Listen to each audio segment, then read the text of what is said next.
इस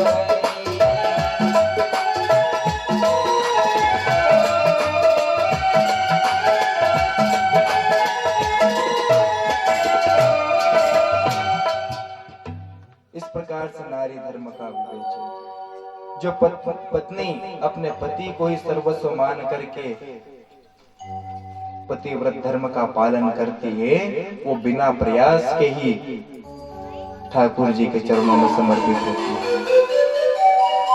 अब जब की इतनी चल रही थी तो तमार सबके बड़ी हंसी चली जाती है, वो अंदर अंदर लड्डू फूट गया है ने।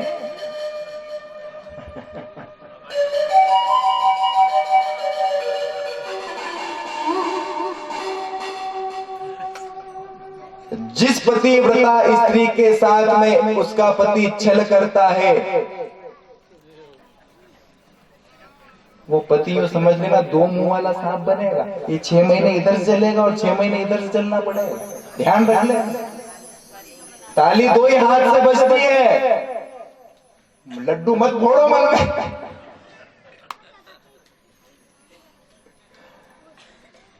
प्रेम से रहा जाए साहब, ये गृहस्थ जीवन ये तो गाड़ी है।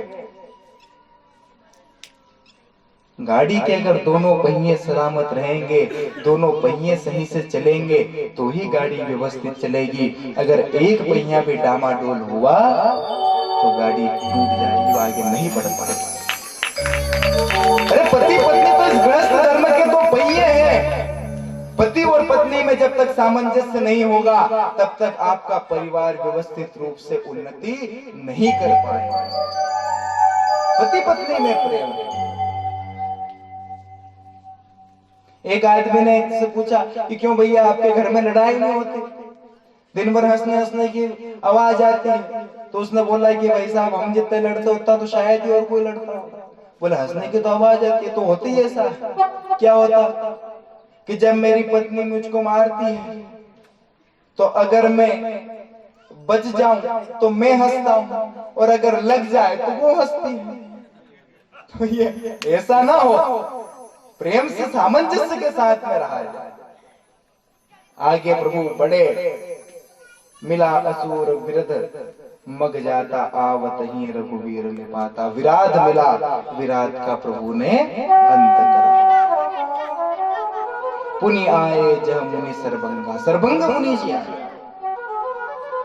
और सर्वंग मुनि ब्रह्मलोक में जा रहे थे, लेकिन जब शर्वंग जी को पता चला कि इसी वन से हमारे आश्रम के सामने से जब हमारे प्रभु निकलेंगे तो ब्रह्मलोक को छोड़ दिया कि नहीं जाना ब्रह्मलोक में। क्यों? क्योंकि जब ठाकुर जी के दर्शन यही हो रहे हैं तो ब्रह्मा जी के आश्रम, ब्रह्मा जी के लोक में जाकर के मैं क्या करूंगा, नहीं जाना।